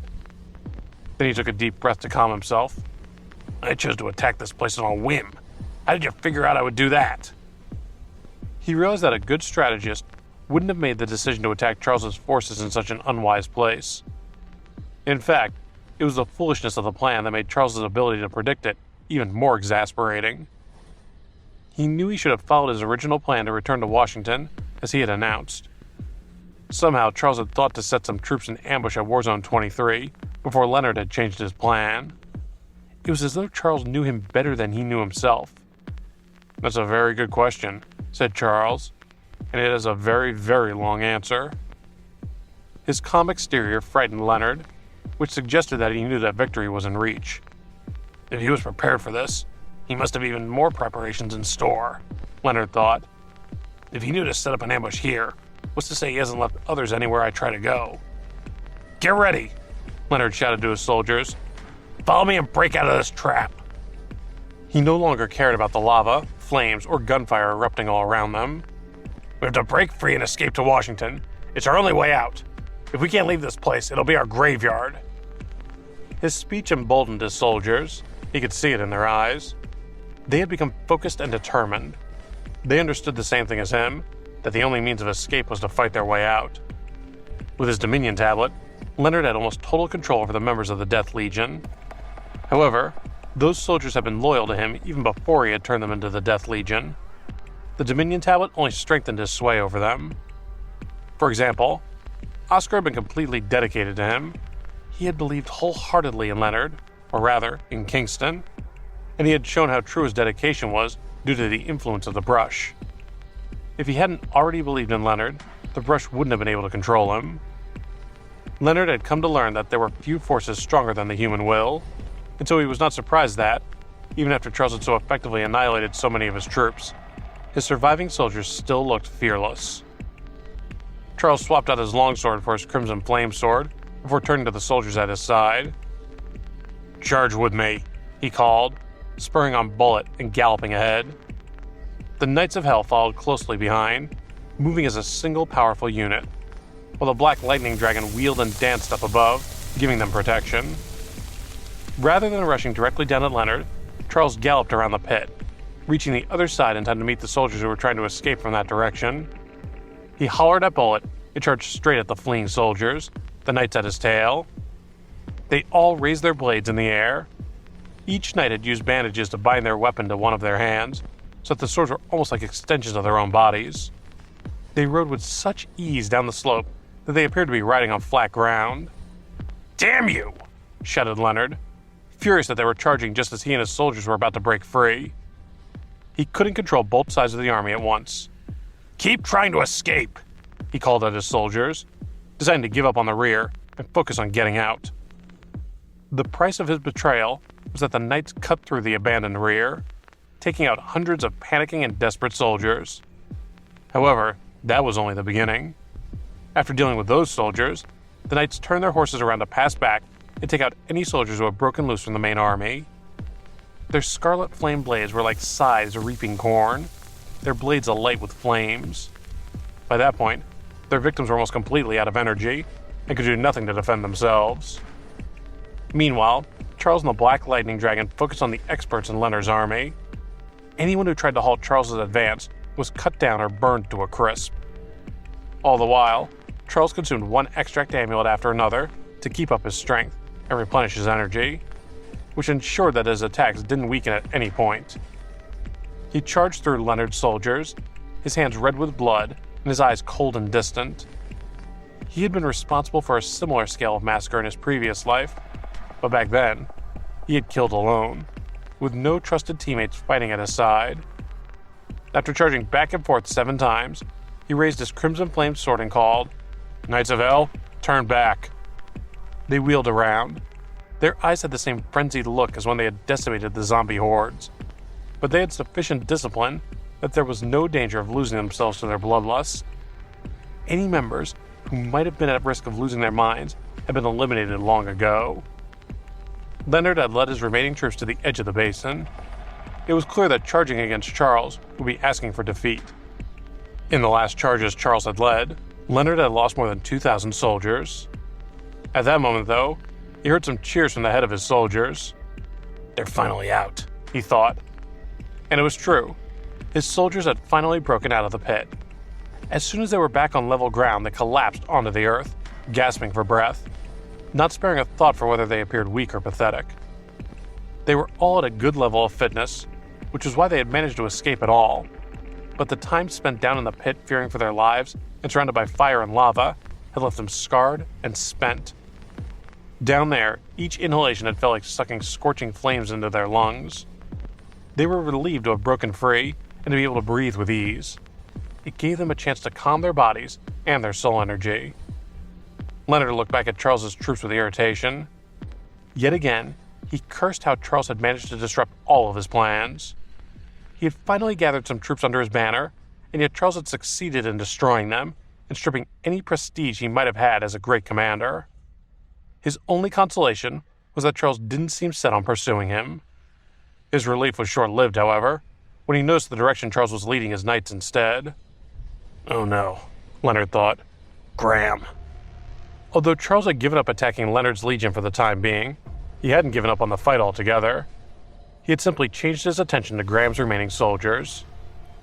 Graham watched him approach with dread in his heart. He had led his soldiers into the battle to confront the elites of Montreal, and yet their focus had swiftly changed to fighting for their lives. He hadn't factored that he might also be up against a force as powerful as the Knights of Hell, who were approaching so quickly that he didn't even try to flee. There was nothing to be done other than wait to be cut down. The chief of staff had been watching the scene from the city wall. When he saw how exhausted Graham and his troops were, he ordered his own troops to attack. Over 1,000 Montreal soldiers, under the protection of the powerful paranormals around them, charged at Graham's remaining troops. "Save me!" cried Graham, looking hopelessly in Leonard's direction. However, he was so ashamed that he couldn't meet his leader's eyes. Seeing that Graham was distracted, Miranda used her lightning strike ability to turn her body into a blinding flash of sword energy, swiftly closing the gap between the two of them. She slashed Graham's throat, and with that, one of Leonard's 3 main commanders was dead. Leonard watched Graham fall with a sense of detachment. "Everybody stop and rest," he said in a flat voice. "Use any crystal cores you have to recover as much energy as possible, and prepare for the next battle." He realized that Graham's death wouldn't be completely without value if they used it as an opportunity to recover their energy. At that stage, replenishing his team's strength to better their hopes in the next battle was all he could hope for.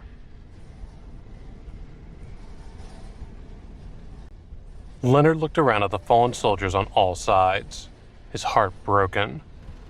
He had seen his troops as the foundation of his new world order, and it seemed absurd that they were all lying dead around him. It hadn't even been an hour since he had tried to breach the wall of War Zone 23. In that time, he had lost half of his forces.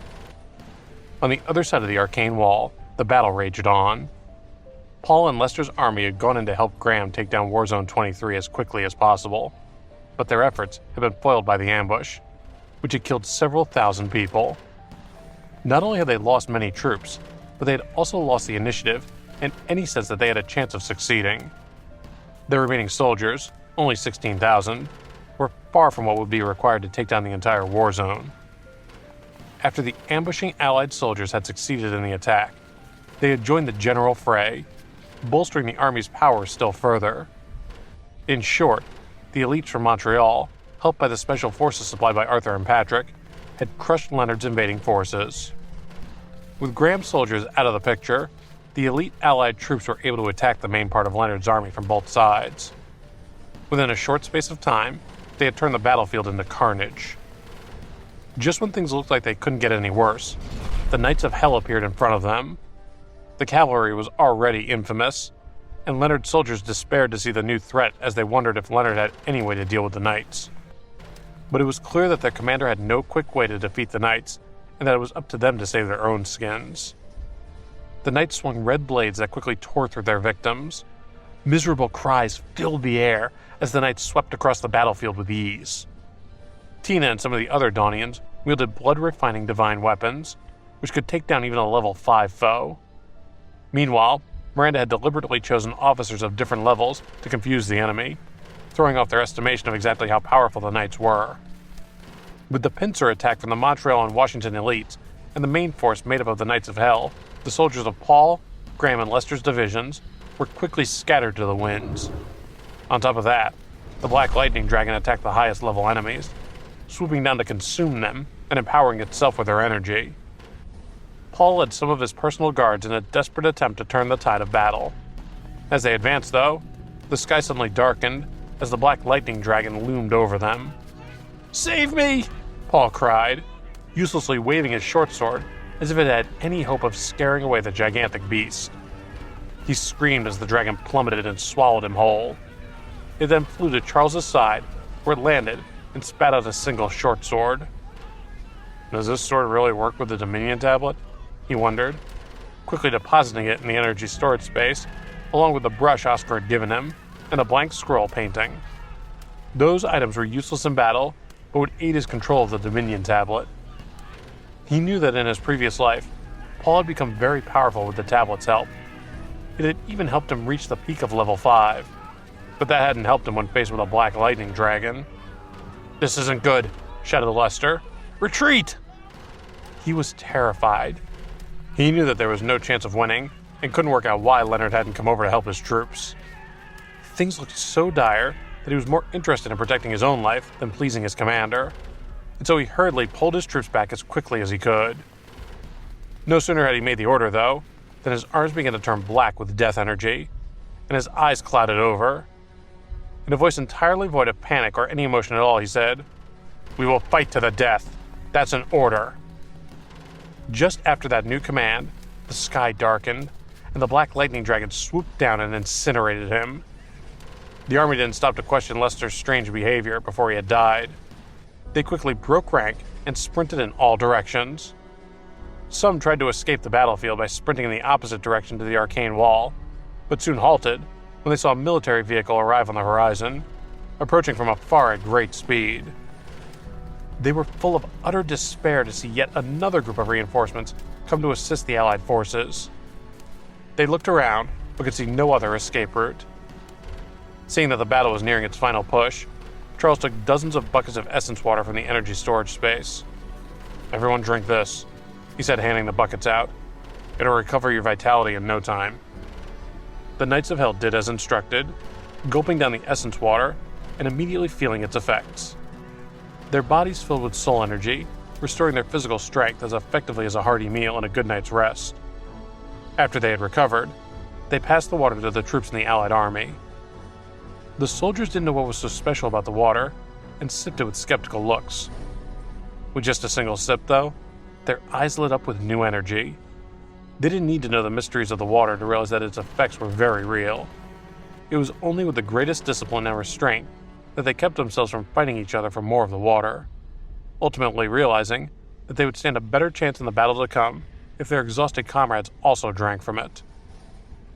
After the knights had recovered their strength, Charles led them to hunt the deserters. Even if the reason they had joined Leonard was because he had deceived them, he didn't see that as any reason to forgive them. After taking them out, he absorbed the soul energy in their corpses, sending any excess energy into the energy storage space. With the influx of new energy, the storage space was made even more stable. The Allied soldiers, fully recovered, tended to their wounds before gathering with the new reinforcements to prepare for the final battle. Each of the members of the Death Legion was at the highest stage of level 4. Charles's soldiers knew that even though they were all armed with dark iron swords, their enemies still posed a major threat.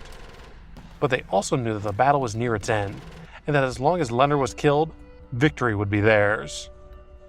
Leonard led the surviving remnants of his forces to the Arcane Wall, which had been completely destroyed in the fighting.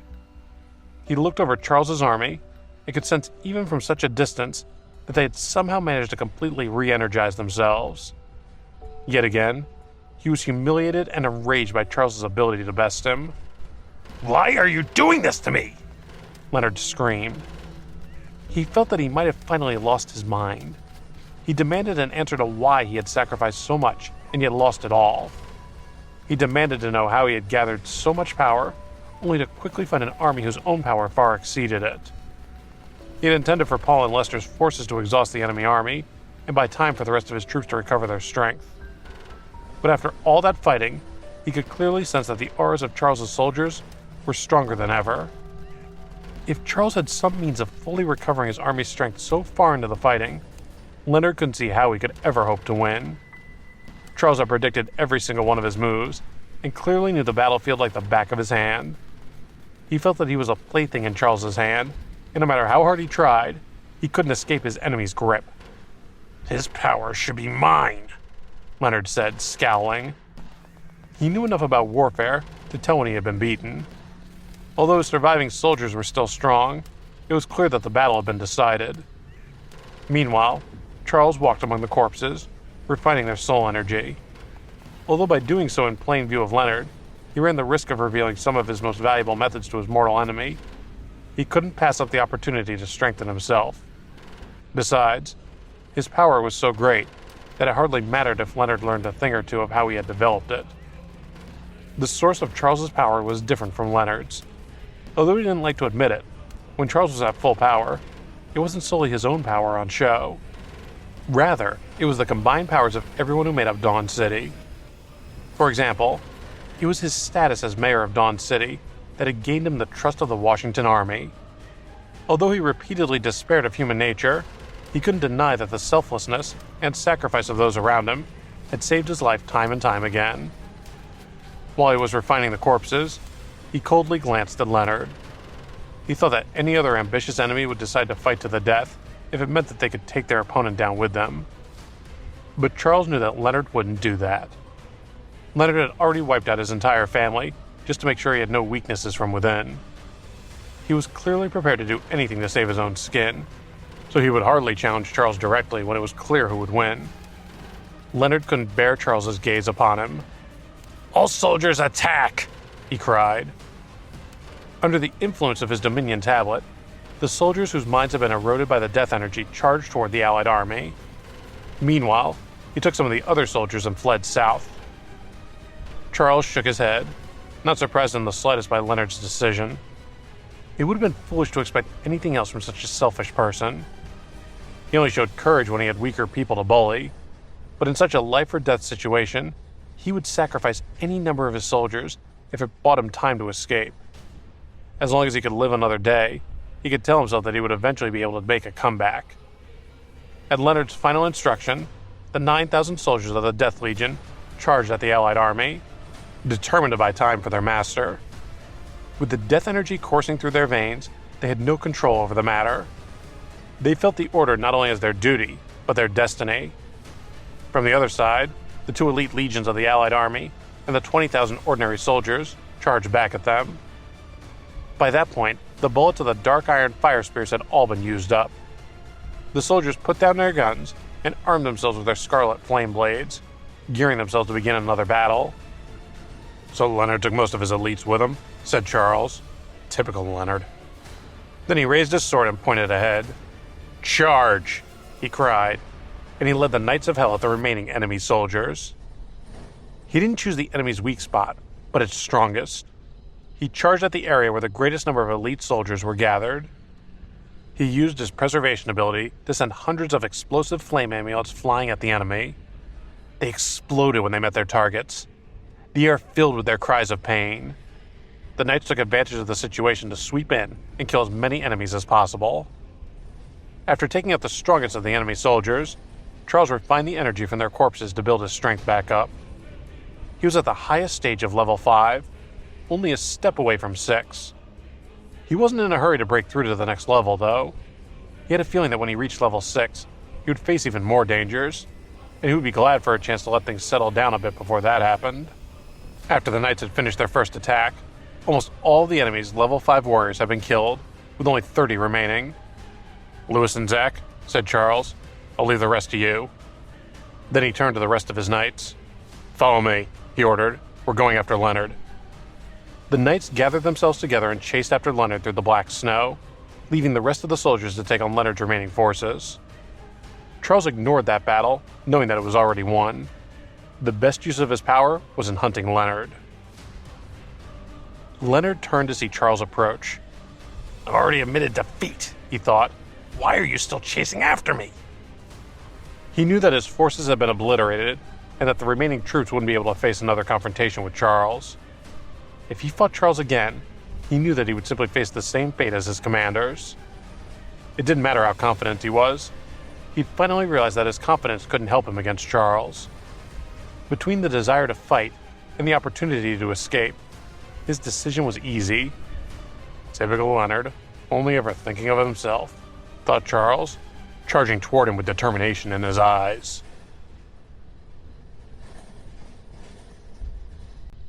After swiftly dispatching more than 100 of the enemy's soldiers, the Knights of Hell raced to catch up with Leonard and his group. By that point, they were used to pursuing a fleeing and humiliated Leonard. The only factor that seemed to change was that the soldiers around him became fewer and fewer. Leonard seemed determined above all else to survive, without caring to what extent each successive retreat degraded any military prestige he might still have. He had come to realize that there was no use in fighting an opponent as powerful as Charles. It was much better to flee, regroup, and aim to come back stronger another day. He didn't care how many of his own people he needed to sacrifice along the way. "And I used to think I was the mean one," thought Charles, as he galloped his horse after Leonard. "But look at you now, Leonard, abandoning your own men to save your skin. Is this really your idea of leadership?" As he rode, he had a wild grin on his face, feeling almost crazy with the glee of seeing his mortal enemy on the back foot. "In the end, you're nothing but a coward," he thought. "You don't even have the courage to fight me face to face." Leonard tried to ignore Charles and his approaching cavalry. Unlike them, he and his troops were on foot, hurrying as fast as they could through the snow. Although they didn't have any archers or gunners, their numbers still contained many paranormals who were able to use their elemental abilities, which as far as ranged attacks went, were even stronger than those of conventional weapons. After all, once an arrow or a bullet was shot, it was lost forever. That wasn't the case for paranormal attacks. Meanwhile, unlike soldiers with regular projectile weapons, paranormals could change the direction of their attacks in midair. In fact, if they applied themselves, many level 5 paranormals could summon hundreds or even thousands of arrows out of thin air. Such large-scale attacks would be most useful in battles where one army was pitched against another, and such battles between humans would only become fewer and fewer as time went on. But those attacks would still be very useful against the zombie hordes. The knights relentlessly pursued Leonard's soldiers, their scarlet flame blades easily cutting through the enemy's defenses. Even if Leonard's troops had been clad in dark iron armor, the knights' swords would still have cut through. Although Leonard had obtained some unholy cold iron armor from the Nether Knights, only a small number of his soldiers were able to wear it. And anyway, even unholy cold iron armor couldn't protect against the scarlet flame blades. Even if his soldiers were equipped with the strongest weapons and clad in the best armor, they would still have struggled to defend themselves against such a large mounted force as the Knights of Hell. Before they reached Leonard's troops, Charles called the knights to halt. "Get some rest, everyone," he said. He collected some bottles of essence water from the energy storage space and handed them out, encouraging them to drink and recover their strength. He had ordered his knights to rest, partly so that they could recover, but also in order to taunt Leonard's troops, who were so exhausted that they were on the verge of collapsing, and yet couldn't afford to halt for fear that the knights would finally catch up with them. It seemed that they might not even have to fight. As long as Charles and his knights chased them, Leonard's soldiers would eventually give out through sheer fatigue. We're almost there, Gasped Leonard, panting for breath. Although he was still stung by his recent humiliation, he was as hungry as ever to survive. He knew that they would soon arrive at a safe haven. When the knights remounted their steeds and took up the chase once again, Leonard only had around 1,000 troops, and all were completely drained. Meanwhile, the Essence Water had returned the knights to their peak of strength and soul energy. They had no doubt that they'd be able to keep their energy up until the end of the battle. Regardless of their physical ability, though, Charles was aware that the unceasing slaughter he had forced his knights to undertake was likely having a very serious impact on their mental strength. However, he had had no choice but to push them forward. He couldn't give Leonard's troops a chance to catch their breath, which meant that he hadn't been able to give his own warriors much of a break either. Even if they were tired of killing, they had to urge each other on for their last push. Just as Charles was about to launch his next attack, he suddenly spotted a river ahead of them. It wasn't very wide, but his heart still sunk to recognize the obstacle it posed. "Charge!" he cried, his eyes flashing with menace. He rallied the knights directly at Leonard's troops, thinking that it might finally be their chance to take them out once and for all. However, as they approached, dozens of Death Legion soldiers gathered to stop them, using themselves as human shields to block the knights' path to Leonard. Miranda, Hugh, and the other Daunians did their best to take out the soldiers, but no matter how hard they fought, they couldn't seem to break past the soldiers made strong and fearless with death energy. Rather than lose courage, the Daunians fought even harder, spending their soul energy with no regard for their health or safety, set only on killing Leonard's soldiers. Meanwhile, Leonard arrived at the river. He turned back to glare at Charles. "I'll never forget the humiliation you brought me today," he thought. "One day I'll return and wreak twice as much humiliation on you." The black lightning dragon flew low overhead, spewing black smoke from its mouth. Just like the knights, though, it was stopped by Death Legion soldiers who jumped in front of it. More than 20 hellhounds joined the fight, shooting blue flames and taking the lives of scores of Leonard's soldiers. Many of whom were so exhausted that they could put up no resistance at all. Together, the Knights of Hell, the Black Lightning Dragon, and the Hellhounds massacred what remained of Leonard's army. Leonard took one last look at the scant remains of his once glorious army, his heart full of resentment. He couldn't believe his soldiers had let him down, and he blamed them wholeheartedly for his humiliating decline. The next time he gathered an army, he would be much more cautious and exercise much more patience. He would bide his time until he knew he had the power to overthrow Charles. The river was frozen over, but he threw a spear at the ice, and then he jumped in. The Dominion tablet strapped to his chest began to shine, separating the water around him, allowing him to run along the riverbed. He sprinted, not sparing a thought for the fate of his soldiers. If they couldn't kill Charles and the knights, they were no use to him. The most valuable thing they had ever done to his mind was give him a final chance to escape. Charles watched Leonard leap into the river. He turned to Miranda. "I'll leave the rest of the battle to you," he said. And then he dropped the water-repelling pearl into the river before diving in himself. Like Leonard's Dominion tablet, the pearl parted the water, allowing him to charge down the river with ease. Leonard turned and saw Charles approach. "He won't stop chasing me," he thought, furious. He felt like he was trapped in a nightmare. "I killed so few of his troops that he can hardly see me as a threat. So why is he so set on killing me?" Charles drew his crimson flame sword, which shimmered strangely red in among all the water. He swiped down, sending a wave of sword energy at Leonard, who only just dodged it in time. Then he pulled out a whirlpool amulet and threw it forward, creating a huge whirlpool that quickly sucked in both of them, closing the distance between them. "Today you die," Charles snarled. Again, he swiped his sword down, sending another wave of sword energy at his mortal foe. Charles's sharp sword energy flew at Leonard. Just before it hit him, though, the Dominion tablet blazed with white light, blocking Charles's attack and sending out a huge explosion. When the blast subsided, Charles was frustrated to see that it had given Leonard a chance to dash some distance away. He was already able to use the Dominion tablet to protect himself, thought Charles.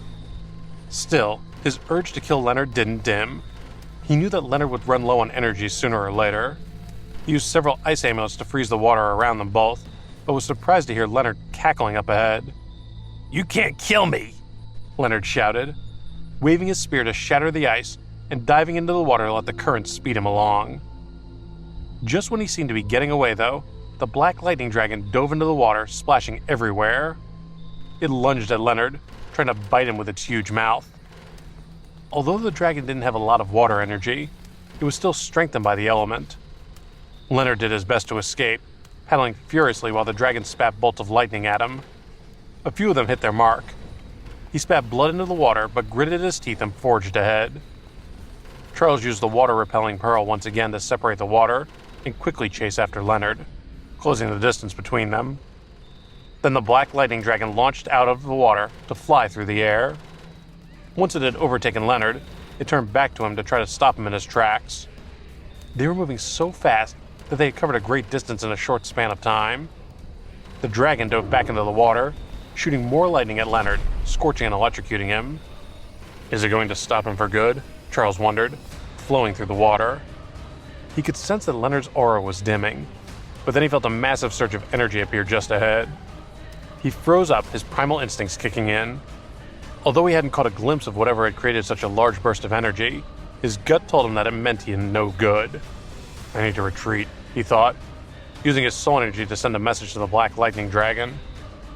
At that moment, a huge green head came out of the river and bit down on Leonard. Half of his arm was torn loose, dyeing the river red, while the beast swallowed the rest of Leonard. Charles gasped, recognizing the monster. It was a giant turtle, the same one he had encountered in the river in Montreal. Is this a coincidence? He wondered.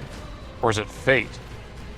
The black lightning dragon shot a blast of lightning at the turtle, but it didn't even leave a scratch.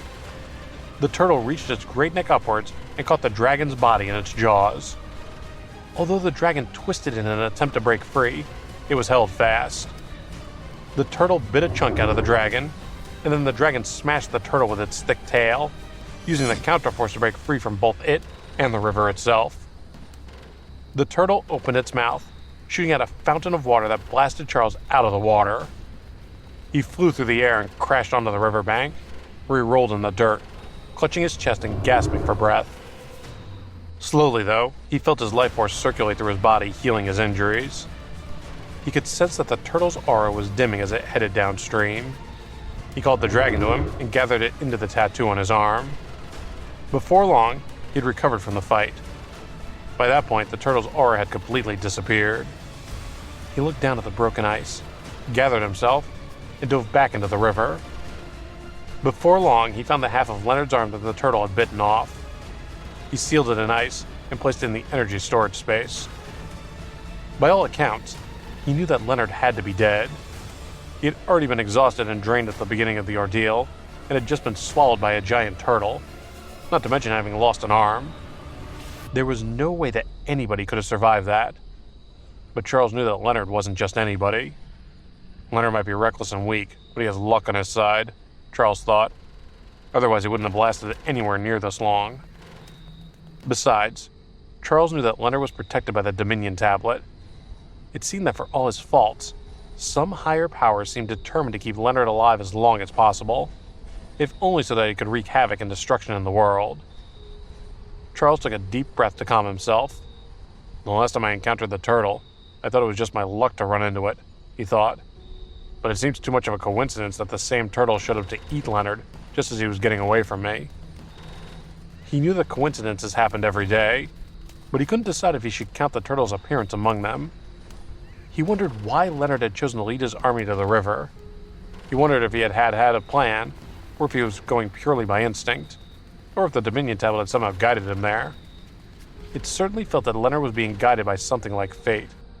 And considering that the giant turtle had bitten off Leonard's arm without hesitation, it was possible that the true reason for its appearance hadn't been to save Leonard, but to retrieve the Dominion tablet. Or maybe it's trying to stop me from getting my hands on it, Charles thought. It was only a guess, but he'd come to put a lot of trust in his guesses. He checked that Leonard's arm was secured in the storage space. He decided that no matter the giant turtle's goal, The workings of the Water Mansion weren't as simple as he had thought. Likewise, he realized that there must have been more to Archer's death than met the eye. He had a sneaking feeling that he was joining some dots. It occurred to him that the Poseidon tablet had appeared 2 months after Archer's death. All of a sudden, the celestial tablet in his possession no longer felt like the great blessing he had considered it all along.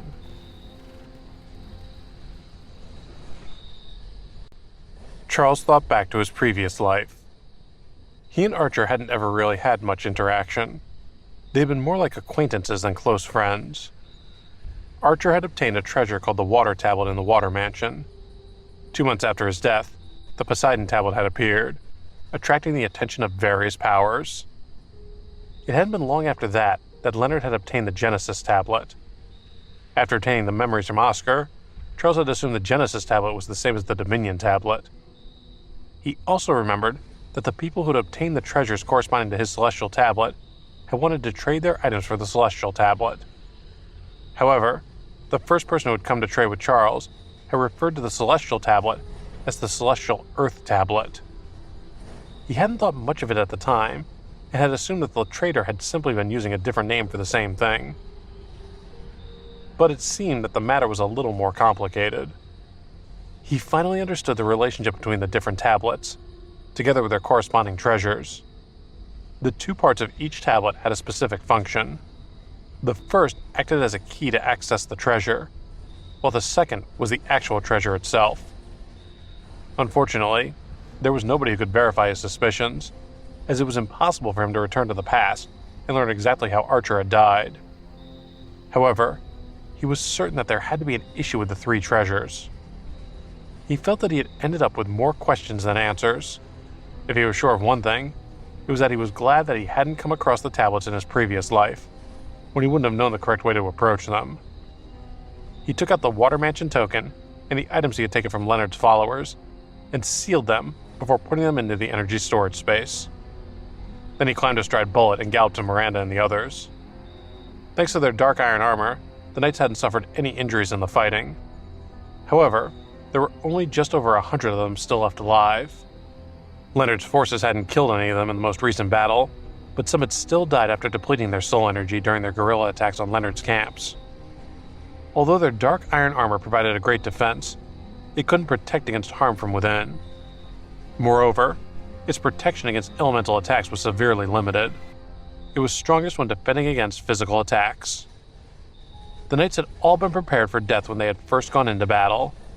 They had known that Charles would take good care of their loved ones in the event of their death, and by the time they had finally fallen, they'd almost been closer to their fellow knights than to their actual family, so they also had had the assurance that their comrades would do all they could to avenge them.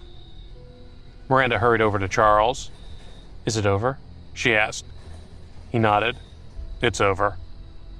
The knights within earshot collapsed to the ground, finally giving in to their exhaustion after learning that their struggle was at an end. They took off their helmets and threw them to the ground. Some started sobbing. Although their mental fortitude was far stronger than that of ordinary people, the last few days of relentless killing had taken its toll and had pushed them to the limits of their endurance. Their loyalty to Charles had been the only thing that had kept them persisting up to that point. Upon hearing that the battle had ended, they were able to release the almost unbearable tension that had built up over the last days and weeks. Charles didn't judge them. He had had 10 years to accustom himself to the apocalypse, and was impressed by how well his followers had adapted in only 3 months. In those 3 months, they hadn't only been required to kill zombies, but also their fellow humans. Since the battle had ended, there was time to let them rest and process all that they had gone through. He took some grass from the energy storage space and fed it to the knights as 2-horned horses, which had also been through a lot. They were so tired that if he left them to return to hell and hunt for food there was a chance that they would starve to death before they were able to find any sustenance. After ensuring that his followers and their mounts were okay, he contacted Lewis using his token. It was only when Lewis confirmed that the fighting at the Arcane Wall had ended that Charles finally allowed himself to feel some relief. After half an hour of rest, the Knights of Hell began their return journey. The total number of casualties in the war had exceeded 200,000.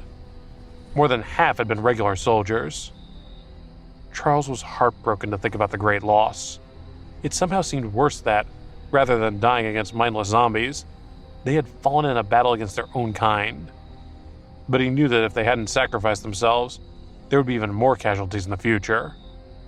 Still, the deaths of so many regular soldiers left the army in a bad state in that part of the country. Charles could see the grief in the eyes of the surviving soldiers. He was impressed by how well the generals had organized things in the battle. They had stabilized the situation as quickly as they had been able, giving up any war zones where defeat seemed inevitable, in order to focus their defenses on the capital itself, rearranging the various divisions to their best effect. After 2 days of rest, the soldiers had recovered somewhat.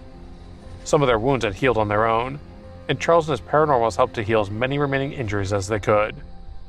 They were able to tend to most soldiers and only found themselves powerless when they came across soldiers who had lost limbs or been severely mutilated.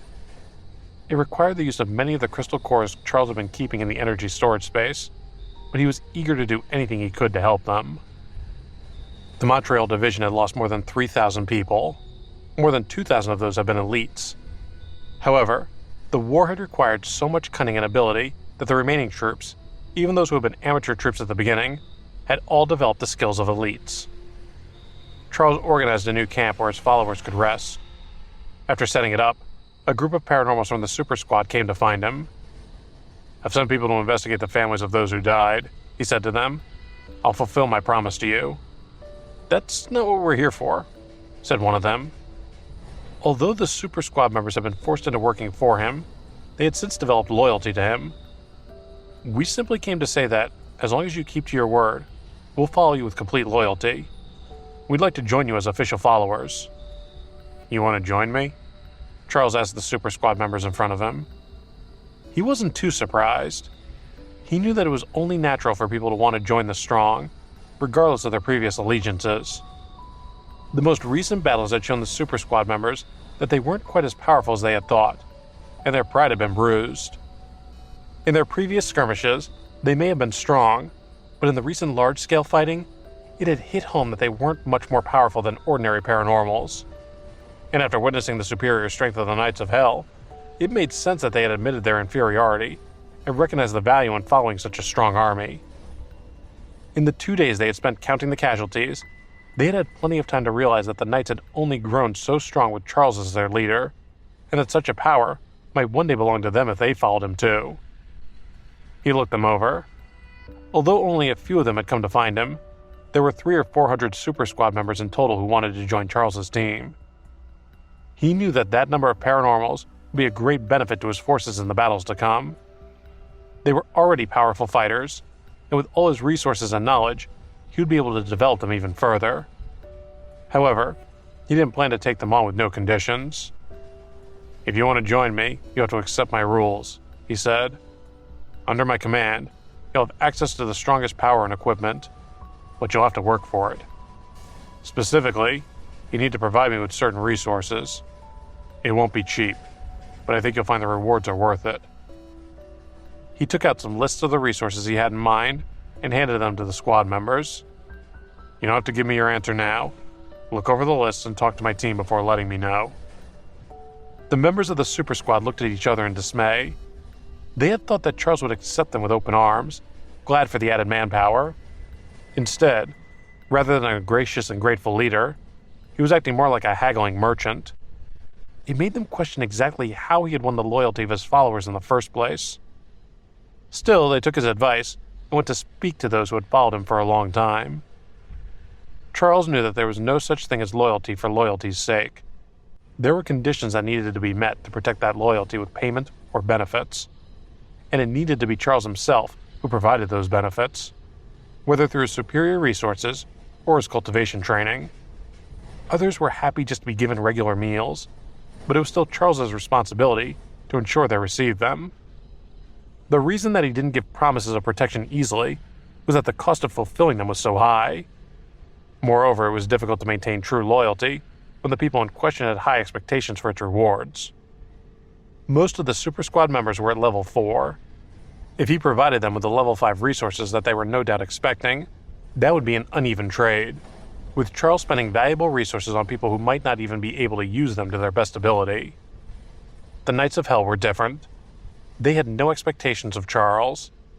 even if he only gave them knowledge of level 3 skills and abilities, they would still be happy. The fact that he had nourished their allegiance so well meant that since they had become able to kill level 5 creatures, they did so fanatically and with absolute loyalty and love for their leader.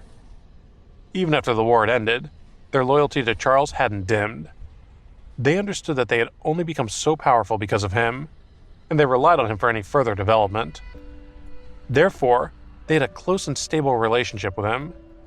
Even those like Tina who were unable to awaken their powers understood that he was still able to show them how to make the most of their strength, and so they were also very loyal. Meanwhile, his more powerful followers, like Anthony, knew that they would still be able to live a good and safe life even if they left Charles's side. Their relationship with him was more one of equals.